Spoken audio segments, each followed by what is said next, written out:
So I'm thinking about our students who struggle with behaviors today, and especially during this holiday time. I think it's a difficult time, especially for those particular students, because as we know, there's a reason why they're struggling with behavioral issues.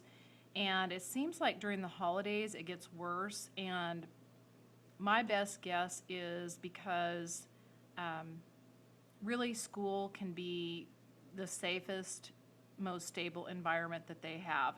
And you see a lot of anxiety begin to build as the student prepares for a time period where they're going to be at home and maybe in an environment where there's not a lot of structure and not a lot of support, and maybe just some things going on that disrupt the stability and security that the student has in being at school. So a lot of times what we'll see is spikes in behavior during the holiday times. And so I think it's important as teachers that we think about what we can do to kind of head some of those things off with our students. What are some things that we can implement as far as strategies in our classrooms to help our students who struggle with behaviors? And here's a couple of thoughts.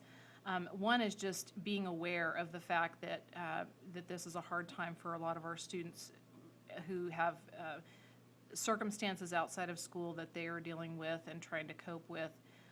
So being aware of that, having just an extra layer of empathy for what they may be going through and struggling with, and in the hubbub and the excitement of the holidays and the parties and the special treats and things that are happening, the programs, um, thinking about how you can create the feeling of routine still in the midst of a lot of the turmoil that happens around the holiday season.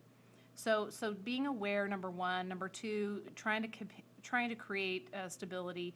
And three, just having conversations with your students as you feel comfortable. Letting them know that you care, and giving them opportunities to express concerns that they have, and maybe even having the opportunity to talk through some strategies for, coping with the holidays at home, and what are some things that they can do to keep themselves in line, and feel like they have kind of an anchor during that time. So really, I just want us to be thinking about that our students are maybe struggling, and why, and what are some things that I can do to kind of head that off proactively